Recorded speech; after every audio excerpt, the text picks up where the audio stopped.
الحمد لله رب العالمين نحمده ونستعينه ونستهديه ونستغفره ونعوذ بالله من شرور أنفسنا ومن سيئات أعمالنا من يهد الله فلا مضل له ومن يضلل فلن تجد له وليا مرشدا أشهد أن لا إله إلا الله وحده لا شريك له وأشهد أن محمدا عبده ورسوله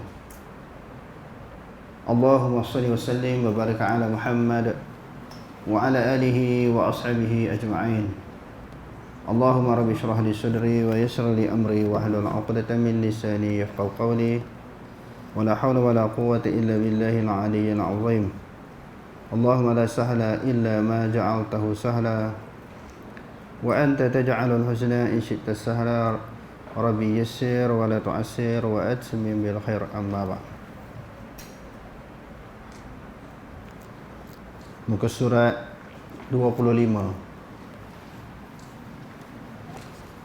Qala al-Imam Abu Abdullah Ahmad bin Muhammad ibn al-Hanbal radhiyallahu anhu. Telah berkata Imam Abu Abdullah Ahmad bin Muhammad bin Hanbal fi qawlihi Nabi sallallahu alaihi wasallam, Inna Allaha yanzilu ila sama'id dunya au inna Allaha yura fil qiyamah. Ini kata-kata Imam Ahmad bin Hanbal. Siapakah Imam Ahmad? Iaitu pengasas kepada mazhab Hanbali. Dia adalah merupakan anak murid kepada siapa? Imam Syafi'i. Jadi sebelum kita lanjutkan perbahasan ataupun perbincangan, cuba tengok tarikh kelahiran dan kewafatan imam yang empat. Cuba tengok, pelajar-pelajar boleh catat, boleh tulis. Imam Abu Hanifah, nama dia Nu'man bin Thabit, lahir pada tahun 80 Hijrah. Lahir pada tahun 80 Hijrah. Wafat pada tahun 150 Hijrah. Wafat pada tahun 150 Hijrah. Yang keduanya Imam Malik. Imam Malik lahir pada tahun 93 Hijrah. Lahir pada tahun 93 Hijrah. Wafat pada tahun 179. Wafat pada tahun 179 Hijrah. Imam Muhammad bin Idris, yakni Imam Syafi'i, dia lahir pada tahun 100. Imam Syafi'i kita lahir pada tahun 150 Hijrah. Imam Syafi'i lahir pada tahun 150 Hijrah. Wafat pada tahun 204 Hijrah. Wafat pada tahun 204 Hijrah.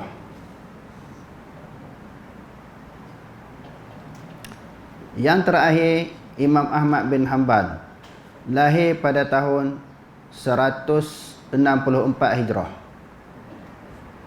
164 Hijrah. Wafat pada tahun 241. Wafat pada tahun 241. Dia adalah merupakan imam yang terakhir meninggal dunia daripada kalangan imam yang empat.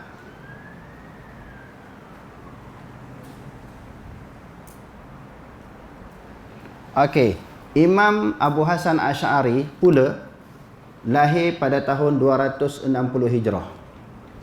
Imam Abu Hasan Al-Asy'ari lahir pada tahun 260 Hijrah dan wafat pada tahun 324 Hijrah. Admin boleh tulis tarikh ni, baru masukkan dalam Facebook untuk kita buat perbezaan, perbandingan. Adakah imam yang empat itu bermazhab Asy'ariyah? Cuba sahabat-sahabat, saudara-saudara lihat tarikh kewafatan imam yang empat dan tarikh munculnya, lahirnya Abu Hasan Asy'ari. Jadi sempat tak imam yang empat ini berguru dengan Abu Hasan Asy'ari ataupun mengambil akidah dia? Cuba tengok tarikh tu. Daripada kalangan imam yang empat itu, ada tak daripada kalangan mereka yang sempat sezaman dengan Abu Hasan Al-Asy'ari? Ada tak?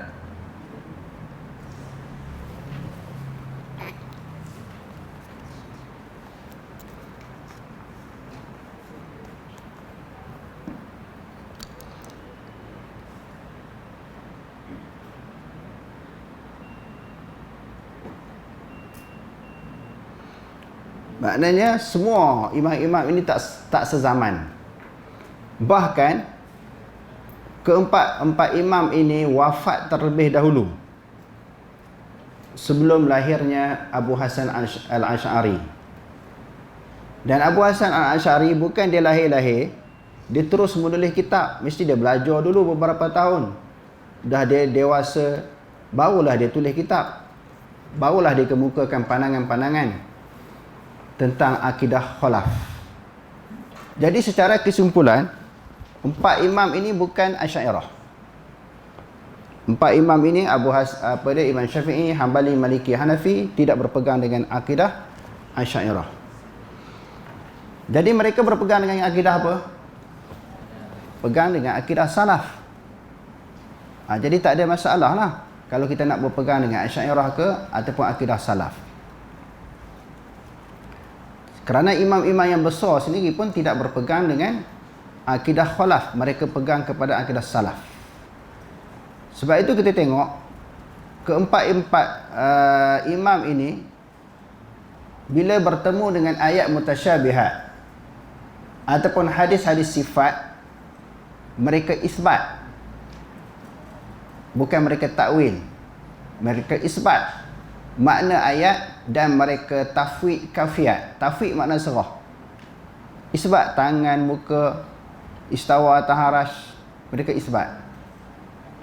Cuma yang mereka tafwid iaitu berserah, serah kepada Allah, iaitu kafiyat. Kafiyat tentang ayat mutasyabihat ataupun hadis-hadis sifat. Jadi Imam Ahmad kata fi qauli Nabi sallallahu alaihi wasallam, pada sabda Nabi SAW, Inna Allah yanzilu ila sama'id dunya, sesungguhnya Allah Subhanahu wa ta'ala turun ke langit dunia. Hadis ini hadis yang sahih, diriwayatkan juga oleh Imam Malik di dalam Muwatta'nya, di dalam Muslim dan di dalam kitab-kitab hadis yang lain. Au inna Allah yura fil qiyamah, ataupun hadis menyebut bahawa Allah Subhanahu wa ta'ala dilihat pada hari kiamat. Maka boleh lihat. Jadi kita lihat Allah Ta'ala ni mengikut ulama salaf ini, macam mana kita lihat? Dilihat dengan dalam mimpi ke, khayalan ke, ataupun dengan mata? Lihat dengan apa? Lihat dengan mata kepala lah. Itulah merupakan salah satu daripada nikmat yang besar. Nikmat yang paling besar melihat Allah. Bukan masuk syurga. Sebab masuk syurga pun atas keizinan daripada Allah Subhanahu wa ta'ala. Jadi nikmat yang paling besar melihat Allah. Bukan melihat dalam mimpi ataupun dalam tidur. Jadi bila melihat dalam keadaan jaga dengan mata kepala, mestilah ada arah. Mestilah ada di sesuatu arah.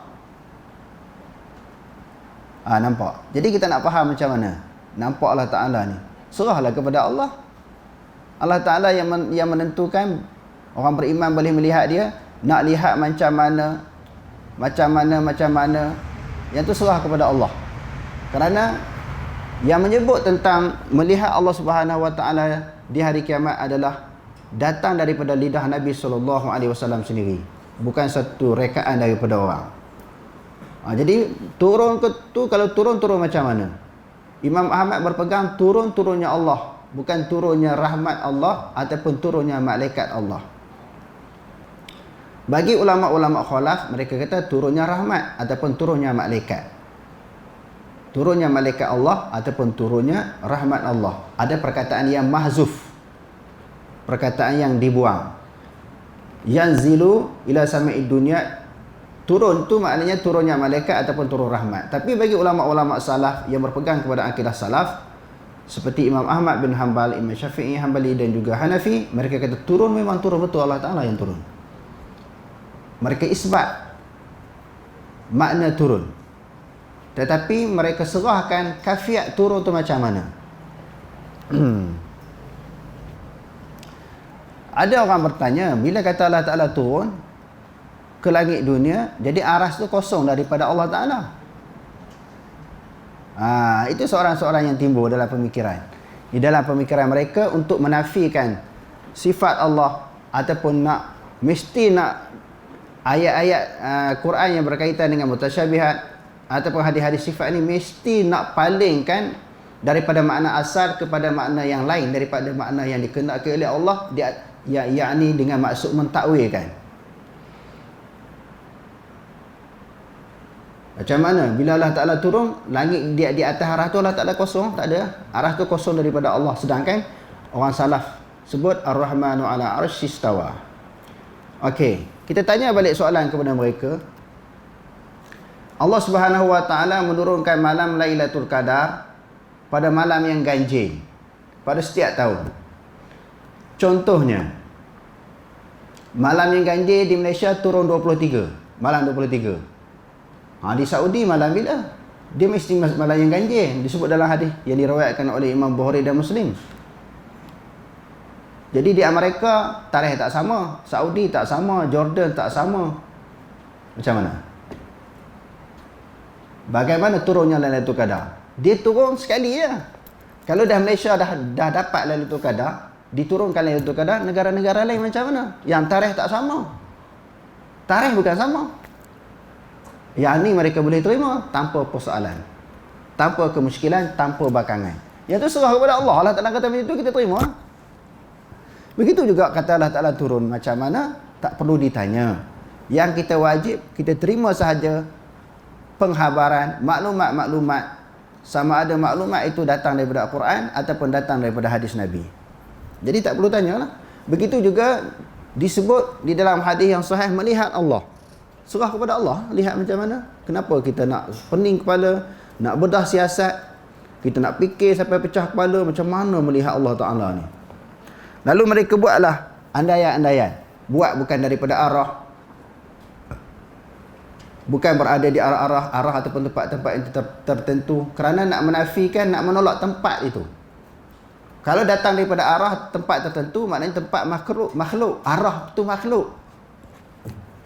Dia tak boleh terima sampai ke sudah. Sampai ke sudah dia tak boleh terima. Jadi kalau tengok dengan mata kepala, mesti ada arah. Mesti ada arah. Mesti ada tempat yang kita tengok itu ada cahaya. Kalau dalam gelap, macam mana kita nak nampak? Sebab disebut melihat dengan mata kepala, bukan dengan mimpi. Tidak mustahil bagi Allah Subhanahu wa Ta'ala untuk membuat itu semua. Tetapi orang yang belajar akidah berdasarkan akidah falsafah ataupun ilmu kalam ini, sejauh mana sesuatu ayat Al-Quran dan juga hadis Nabi SAW yang bertentangan dengan akal mereka, sejauh itulah mereka akan tolak. Mereka kata tashbih ataupun tajsim, mumasilah, menyamakan Allah Ta'ala dengan baharu. Sebab akal tak boleh terima. Kok mana pun mestilah diterima oleh akal, barulah kebenaran itu berlaku ataupun terbukti. Maksudnya, kalau selagi mana akal tak terima, benda tu salah. Benar salah berdasarkan kepada akal, berdasarkan kepada logik, walaupun berkaitan dengan sifat-sifat Allah. Walaupun disebut dalam Al-Quran, Quran tu terang lah, la raiba fihi hudal lil muttaqin, tidak ada keraguan. Jadi golongan ini ragu juga, tak boleh faham macam tu. Walaupun disebut dalam hadis-hadis yang sahih, tak boleh faham macam tu, mesti kena takwil. Sebab apa? Kalau takwil baru sesuai dengan akal, baru sesuai dengan hawa nafsu. Kalau tidak, tak sesuai. Jadi golongan ulama-ulama salaf tidak. Mereka tidak mentakwilkan. Kita tidak menafikan di dalam perbahasan ulama dalam bab akidah ini apabila bertemu dengan ayat-ayat mutasyabihat. Jadi ulama bagi dua pendapat. Sama ada pendapat yang maknanya kita pegang kepada zahir ayat, iaitu golongan salaf, ataupun takwil. Takwil sesuai dengan bahasa Arab boleh diterima. Macam takwil ya ditakwilkan dengan kudrah, boleh, sesuai. Kalau kita mempelajari kitab-kitab usul fiqh, kita pelajari dan kita baca, kita buat kajian berdasarkan kitab-kitab usul fiqh ini, ulama tentang ayat mutasyabihat terbagi kepada dua golongan. Ada golongan takwil. Tidak salah takwil. Cuma bagi golongan yang berpegang kepada takwil, dia jangan menafikan golongan yang berpegang kepada zahir ayat tanpa takwil. Sebab ulama-ulama salaf memang berpegang begitu, dan begitu jugalah pendirian dan juga pegangan imam yang empat. Tadi ayat yang pertama, Allah Ta'ala turun ke langit dunia, yang kedua dilihat pada hari kiamat.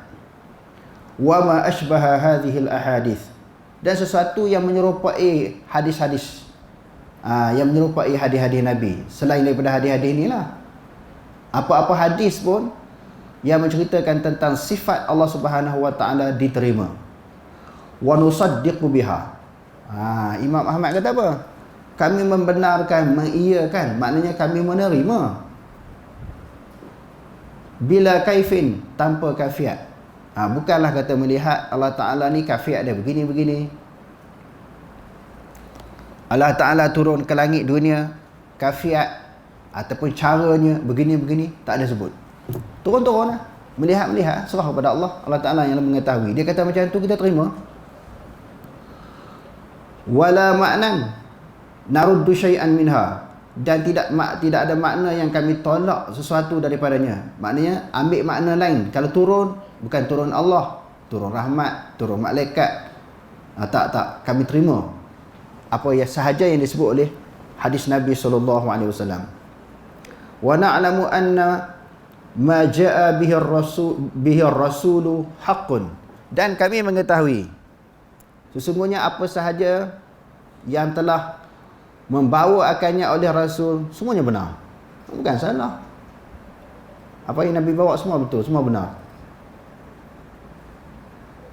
Wala naruddu ala Rasulillah sallallahu alaihi wasallam, kami tak tolak apa yang dibawa oleh Rasulullah, sebab Rasulullah yang beritahu, bukan kita pandai-pandai reka sendiri, buat andaian sendiri. Rasulullah yang beritahu.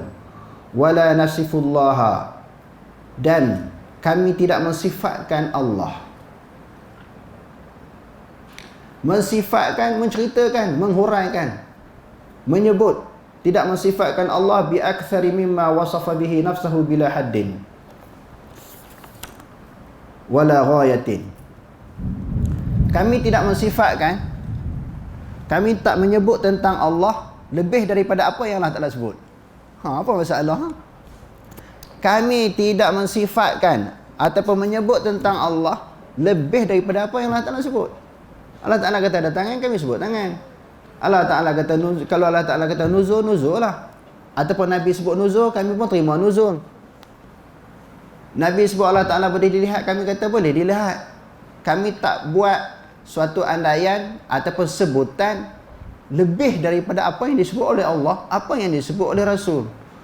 Kami tidak mensifatkan Allah lebih daripada apa yang Allah Ta'ala sifatkan oleh diri dia sendiri terhadap dirinya, dan lebih daripada apa yang disifatkan oleh Rasulullah SAW terhadap Nabi.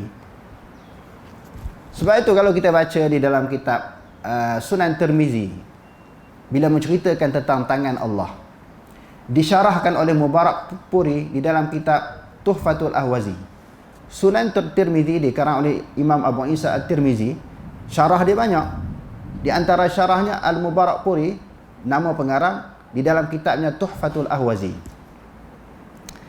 Dia kata, kalau sekadar menyebut yadun, sam'un, basarun, tidak dinamakan tashbih.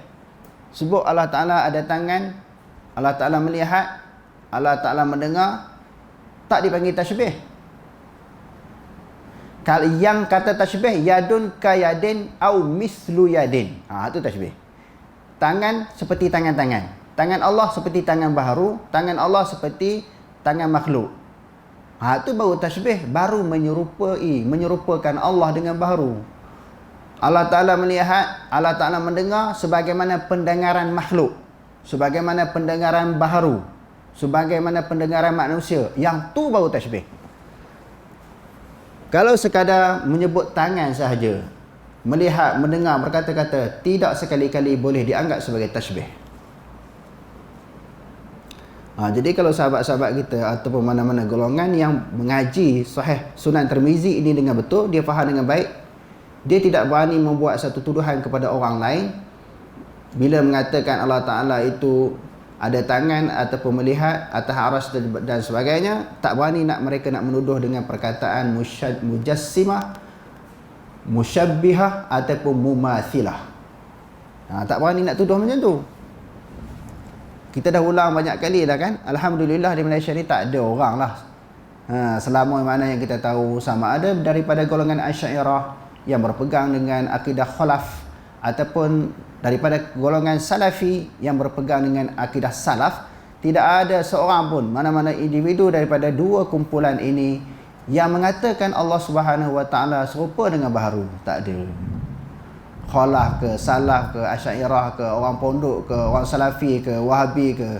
Wahabi ni tak ada, tapi orang labelkan Salafi ini Wahabi. Tak ada daripada kalangan mereka ini, dua kumpulan, dua golongan ini yang menyamakan Allah dengan baharu.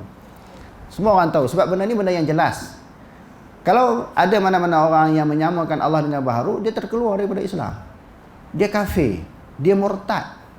Kerana walam yakul lahu kufuwan ahad, laisa kamitslihi syai', fala tadribu lillahil amthal. Allah Ta'ala tak sama dengan sesuatu. Semua orang faham. Cuma kaedah mereka nak mengenal Allah dan kaedah mereka nak mentangzihkan Allah. Apa makna mentangzihkan Allah? Menyucikan Allah, membersihkan Allah Ta'ala daripada sifat yang baharu, daripada sifat-sifat baharu. Khalaf dia ada kaedah itu sendiri. Adalah alasan-alasan yang tertentu sebab apa mereka letak kaedah macam tu. Adapun salah, memang benda tu datang daripada Nabi, daripada sahabat. Terima sahaja ayat mutasyabihat ini tanpa takwil dan juga tidak ta'til, tidak menolak dan tidak tashbih, tidak menyamakan dengan sesuatu yang baru. Kalau kedua-dua pihak ini faham dengan sebenar-benar faham, golongan Asy'ariyah ataupun Khalaf, dia juga dalam waktu yang sama dia mengaji akidah salaf. Golongan salaf, golongan Salafi yang berpegang dengan akidah salaf juga mengaji akidah Khalaf. InsyaAllah tak akan berlaku tuduhan di antara satu dengan yang lain. Tidak akan menyesatkan sesama orang Islam, walaupun berbeza di sudut kaedah bagaimana nak mengenali Allah. Jadi selesai masalah lah. Tapi sehingga sekarang tak selesai-selesai, sebab orang tak boleh terima bila berpegang dengan satu aliran, satu manhaj, satu akidah, menolak aliran-aliran yang lain. Puncanya sebab apa? Sebab jahil, sebab tidak banyak mengkaji. Kalau golongan Khalaf, dia tak baca kitab-kitab salaf. Mereka hanya memahami salaf melalui kitab-kitab Khalaf. Sudah tentu salah. Nak memahami salaf, mesti kena baca kitab-kitab salaf yang dikarang oleh ulama-ulama salaf ataupun ulama-ulama yang berpegang dengan akidah salaf. Walaisa kamitslihi syai'un. Diulang berapa kali dalam kitab kita ni. Malam kita baca, datang lagi ayat ni. Nak ceritakan Allah Ta'ala memang tak sama. Laisa kamitslihi syai'un. Tidak seumpamanya sesuatu. Wa huwas sami'ul basir. Dan dia Allah itu Ta'ala itu maha mendengar lagi maha melihat. Surah Syura ayat 11. Wa naqulu kama qala. Kami sebut sebagaimana yang dia sebut, sebagaimana yang Allah Ta'ala sebut, sebagaimana yang Nabi sebut. Kami sebut sebagaimana yang Allah Ta'ala sebut. Itu sahaja. Ataupun kami sebut apa yang Nabi sebut. Tentang turunnya Allah ke langit dunia, Nabi sebut. Melihat Allah di hari kiamat, Nabi sebut. Kami sebut sebagaimana yang disebut. Itu sahaja. Kalau kita kata sebut ada tangan, Allah Ta'ala atas arasy itu maknanya mujassimah, maka Nabi orang yang pertama mujassimah. Nabi orang yang pertama mujassimah kalau kata tak boleh sebut tangan. Tak boleh sebut Allah Ta'ala ada tangan. Tapi sifat tangan bukan maknanya anggota tangan, bukan. Maknanya Nabi dululah syirik. Orang yang golongan yang kedua syirik siapa dia? Para sahabat. Para sahabat pun kata macam tu. Maknanya Nabi orang yang pertama mujassimah. Nabi orang yang pertama yang dipanggil musyabbihah. Kalau kata tak boleh sebut sebab disebut oleh Nabi. Jadi kena faham, kena hati-hati untuk membuat tuduhan kepada golongan pihak yang tak sama sealiran dengan kita. Wa naqulu kama qala, kami sebut sebagaimana yang dia kata, sebagaimana yang Allah Taala kata. Wa nasifu bima wasafa bihi nafsuhu, kami sifatkan sebagaimana yang Allah Taala sifat pada diri dia sendiri. Sekadar tu je. Kami tak lebih daripada apa yang disebut oleh Allah. Dan kami tak lebih daripada apa yang disebut oleh Nabi. Sekadar tu je. Wala nata'adda dhalik, kami tidak melampaui yang demikian itu. Tak lebih, tak kurang lebih, sekadar tu je lah. Sekadar sebut. Takkan sebut pun tak boleh. Tak boleh sebut sebagaimana yang Allah Ta'ala sebut. Kami sebut sekadar sebagaimana yang Allah Ta'ala sebut. Tidak lebih daripada itu. Tak mana kata salah, tak mana syiriknya, tak mana mujassimah, tak mana musyabbihah. Sebenarnya tak ada ruang untuk dikatakan musyabbihah ataupun mujassimah. Wala yablughuhu wasful wasifin. Dan kami tidak mensifatkan akan Allah Ta'ala itu sebagaimana mensifatkan oleh orang-orang yang mensifatkan Allah. Maknanya kita tak sebut. Kalau orang lain sebut Allah Ta'ala begini-begini, kami tak kata lagu tu. Kalau ada golongan mujassimah, musyabbihah sebut Allah Ta'ala begini-begini, kami tak sebut. Itu golongan mujassimah. Itu golongan musyabbihah, kami tak kata macam tu. Kalau ada dari kalangan orang kata macam tu, maknanya kami tak sebut. Dan wala yablughuhul wasful wasifin, tidak sampai akan Allah Ta'ala itu oleh sebutan akan orang yang sebut. Maksudnya macam mana? Sebutlah macam mana pun, ceritalah macam mana pun tentang Allah, tak betul. Sebab tak nampak. Bukan susah nak faham. Kalau ada mana-mana orang yang mensifatkan, yang menyebut tentang diri Allah Ta'ala begini, tak betul. Tak sampai. Macam mana kita nak lebih daripada tu? Nabi yang naik ke langit, tengoklah Allah Ta'ala, dia tak sebut. Tak boleh nak sebut. Sebab mukhalafah. Kalau ada orang sebut, tak betul. Tak bolehlah datang lintasan di dalam pemikiran Allah Ta'ala begini. Itu baru. Bila Allah Ta'ala qadim, memang tak boleh nak sebut lah. Nu'minu bil Quran. Kami beriman dengan Quran. Kami beriman nu'minu bil Qur'ani kullihi. Kami beriman dengan semua ayat Quran. Bukan sebahagian ayat terima, sebahagian ayat tak terima. Afatu'minuna bi ba'dil kitabi wa takfuruna bi ba'd. Fama jazaa'u man yaf'alu dzalika minkum illa khizyun fil hayatid dunya. Wa yaumal qiyamati yuradduna ila asyaddil 'adzab wa ma Allahu bighafilin amma ta'malun. Adakah kamu beriman sebahagian daripada isi yang terkandung di dalam kitab dan tolak sebahagian yang lain? Jadi kita kena terima semua. Ayat mutasyabihat ke, ayat muhkamat ke, kena terima.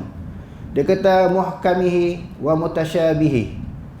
Sama ada ayat muhkam. Apa mana ayat muhkam? Ayat yang jelas, terang, senang faham. Terang maksud dia. Ataupun adapun ayat mutasyabihat, tak jelas maksud dia. Semua kami beriman. Muhkamat ataupun mutasyabihat, semua kami beriman. Tetapi tentang ayat yang selalu disebut tentang ayat-ayat mutasyabihat itu seperti Ar-Rahmanu 'ala al-'arsy istawa, tentang ayat tangan, tentang wajah Allah yang disebut dalam Al-Quran itu, sebahagian ulama je kata ayat tu ayat mutasyabihat. Sebahagian ulama-ulama tafsir kata itu bukan ayat mutasyabihat, itu muhkam. Kami faham dengan jelas. Sebab tu nak kena faham ayat mutasyabihat ini dengan lebih luas, lebih mendalam. Jadi perlukan kepada bacaan yang luas. Sebagian ulama kata masalah tangan, mata, Allah Ta'ala istawa ta'ala bukan ayat mutasyabihat. Itu ayat muhkam, jelas bagi kami, jelas. Yang dikatakan pula ayat mutasyabihat itu yakni huruful muqatta'ah fi awal suwar. huruf-huruf yang terpotong di permulaan surah. Ha mim alif lam mim kaf ha ya ain sad. Tu yang tu bagi sebahagian ulama tafsir kata yang tu baru mutasyabihat. Adapun ayat istawa, ayat ya itu bukan mutasyabihat, itu jelas bagi kami. Tang tu pun khilaf ulama. Jadi kita nak bergaduh apa tuan-tuan? Duk bergaduh pening ni sebab kita tak ada maklumat. Cetek maklumat, sebab tu kita bergaduh. Kalau kita faham ayat-ayat Quran dengan jelas tentang perselisihan, perbezaan para ulama, kita boleh berlapang dada sebenarnya. Kalau kita faham. Ya, jadi kita duk bergaduh ni kerana tak faham. Sebab tu tak boleh berlapang dada. Kita rasa apa yang kita pegang tu saja yang betul. Hak lain salah. Seolah-olah orang lain tak mengaji. Orang lain tak jumpa dalil. Orang lain tak jumpa dalil dalam kitab, tak jumpa hujah, tak jumpa kitab. Kita je mengaji. Yang tu jadi masalah. Saling menyesatkan kerana kita rasa kita saja yang mengaji. Kita saja yang baca kitab. Kita saja pandai. Kita saja yang reti. Sebenarnya orang lain pun mengaji macam kita juga. Kalau faham kedua-dua aliran ini, insya-Allah maknanya kita tidak berbalah di dalam masalah furu' kepada akidah. Tapi alhamdulillah akhir-akhir ini ramailah yang menghubungi saya nak tanya dalil daripada kitab apa dalilnya, sama ada tafsir ataupun kitab-kitab akidah yang ustaz baca dalam kuliah, dalam ceramah, termasuklah tok-tok guru pondok sendiri. Ada di kalangan mereka yang ikhlas, yang jujur dengan ilmu. Saya pun tunjuk kitab. Alhamdulillah atas selama ni kami tak jumpa. Walaupun ada setengah daripada golongan salafi kata jemu dah saya duk hurai, tak tahu masalah ni. Masuk Ramadan kita buat darah akidah. Selepas Ramadan pun kita sambung lagi. Sebagian salafi kata jemu dah ustaz, cerita bab lain sama. Tak apalah, mungkin seorang dua jemu sebab dia selalu duk tengok kita hurai benda yang sama. Tapi ada orang lain lagi. Maknanya ada lagi pendengar-pendengar yang baru masuk, baru lihat perbahasan kita, baru dia nampak, oh sebenarnya benda ni tak boleh jadi bergaduh. Benda ni cabang sahaja walaupun bab akidah. Masing-masing mempunyai kaedah di dalam mentazihkan Allah. Nak menyucikan Allah Ta'ala daripada segala sifat-sifat baharu. Cuma kaedah berbeza. Tetapi ala kulli hal, akidah salah yang paling tepat, yang paling betul, yang paling senang orang belajar. Buatlah kot mana pun. Kalau kita mengaji akidah khalaf dengan akidah salaf, salah paling senang faham. Di samping fakta dan juga hujahnya paling betul, paling tepat. Nak dibandingkan dengan akidah-akidah falsafah ataupun ahli kalam ini. Salah paling betul. Sebab dia direct daripada Quran dan hadis. Orang yang baru masuk Islam pun mudah faham dengan baik. Daripada perbahasan tentang Allah Ta'ala ni dengan cara penghuraian yang berbelit-belit. Malam Sabtu baru ni saya ada ceramah di satu masjid di kawasan Teluk Intan. Jadi masa lepas ceramah saya mengajar tu, ada seorang yang hadir lebih kurang 20 tahun dulu. Dia pernah mengaji juga akidah melalui cara khalaf ni ataupun sifat 20. Dia belajar, lepas tu dalam majlis yang sama ada orang asli baru masuk Islam. Lalu Tok Guru ajar macam biasalah. Tok Guru ajar sebagaimana biasa, sifat yang pertama bagi Allah Ta'ala apa dia? Sifat apa? Wujud. Wujud lawannya apa? Wujud maknanya ada kan? Wujud ada lawan tiada. Lalu orang asli tu tanya Tok Guru tu balik, sekarang ni wujud ada lawan tiada, mustahil tiada. Sekarang ni saya nak tahu, oh Allah Ta'ala ni ada ke tak ada? Cerita satu je, ada ke tak ada? Dia tekan macam tu. Kawan saya yang tanya soalan pada malam tu, dia kata saya pun terkejut. Orang asli tak boleh terima mengaji cara macam tu. Wujud artinya ada, lawan yang tiada, mustahil tiada. Sekarang ni cerita betul-betul dia tanya Tok Guru tu. Allah Ta'ala ni ada ke tak ada? Wujud tak ada? Sebut satu je. Jadi orang tak nak pening. Sekarang ni kita kata Allah Ta'ala tu ada. Kalau tak boleh bagi dalil Quran dan hadis, apatah lagi orang baru masuk Islam, kita kata alam ini lah. Takkan alam ni jadi dengan sendiri.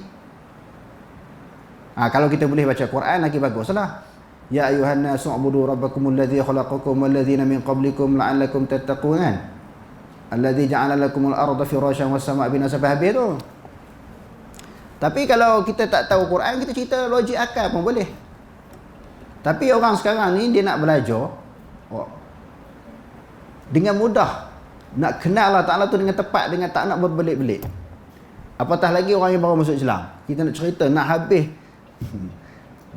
kitab kuning tu, kadang 5 tahun tak habis lagi, 10 tahun tak habis lagi. Dia duk hurai kona sana, kona sini. Akhirnya faham tak? Tak faham sampai ke sudah.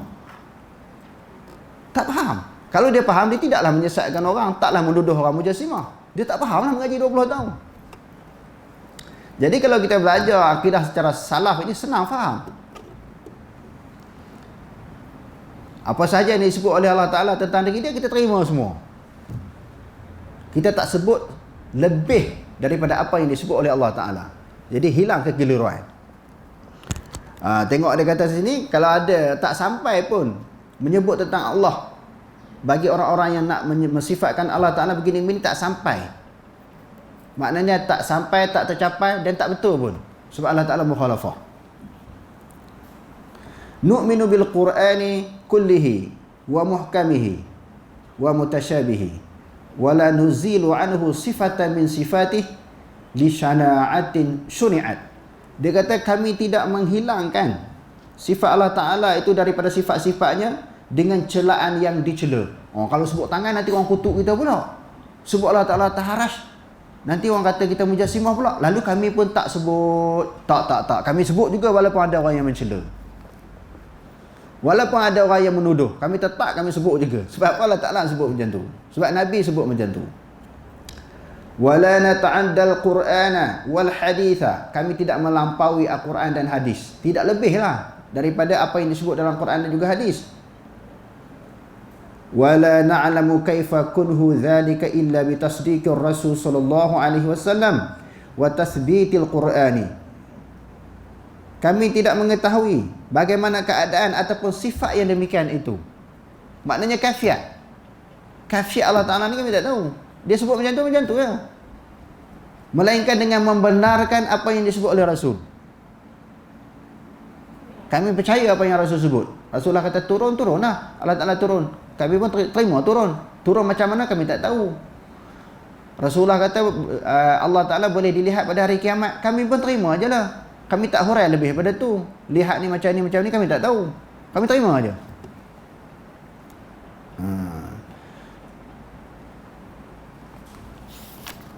Tadi kita sebut ni, kalau kita kata melihat mesti ada arah kan, mesti ada cahaya dan sebagainya. Itu huraian untuk memahamkan golongan orang yang loya buruk. Golongan ahli kalam yang loya buruk. Dia dibuat satu andaian. Macam mana boleh lihat pada hari kiamat? Lihat tidak bertempat. Dia duduk hurai daripada tempat. Sebagaimana dia tak terima Allah Ta'ala ini, maknanya atas daripada arash, sebab dia menganggap itu satu tempat. Tapi hari kiamat pun dia tolak. Sedangkan masalah tempat ini ulama-ulama salah tak bahas. Atas arah melihat Allah Ta'ala pada hari kiamat, lihat. Macam mana kami tak tahu. Kami tidak melampaui, melebihi daripada apa yang disebut. Pandangan Imam Syafi'i tentang sifat Allah. Ini imam kita pula, Imam Syafi'i, pengasas mazhab Syafi'i. Qala al-Imam Abu Abdullah Muhammad bin Idris Asy-Syafi'i. Jadi Imam Syafi'i ini nama dia apa dia? Abu Abdullah Muhammad bin Abu Abdullah tu gelarannya Muhammad bin Idris. Amantu billahi wa bima jaa anillah. Aku beriman dengan Allah dan sesuatu yang datang daripada Allah. Senang dia tengok ulama-ulama kita faham. Ulama-ulama mazhab faham. Apa yang datang daripada Allah, terima sahaja. Ala muradillah, atas murad Allah, atas kehendak Allah. Dia nak maksudkan macam mana tu pulang kat dia. Kami terima aja. Dia sebut tangan, sebut muka, sebut datang, terima. Dia nak macam mana ayat tu, serah pada dia. Dia nak macam mana, serah pada dia. Kami terima aja apa yang dia sebut. Tak ada pening-pening lah, tak ada nak susah faham. Wa amantu bi Rasulillah, dan aku beriman dengan Rasulullah. Rasulullah sebut apa tentang Allah? Terima. Rasulullah sebut apa tentang sifat-sifat Allah, kami terima aja. Wa amantu bi Rasulillah wa bima jaa an Rasulillah, dan sesuatu yang datang daripada Rasulullah ala muradi Rasulillah, atas kehendak Rasulullah. Atas kehendak ataupun maksud yang nak disampaikan oleh Rasulullah tu pulang kepada dia. Dia cerita macam tu, kami cerita. Wallahu a'lam. Aqulu qawli hadza wastaghfirullah al-azim li wa lakum. Wassalamu alaikum warahmatullahi taala wabarakatuh.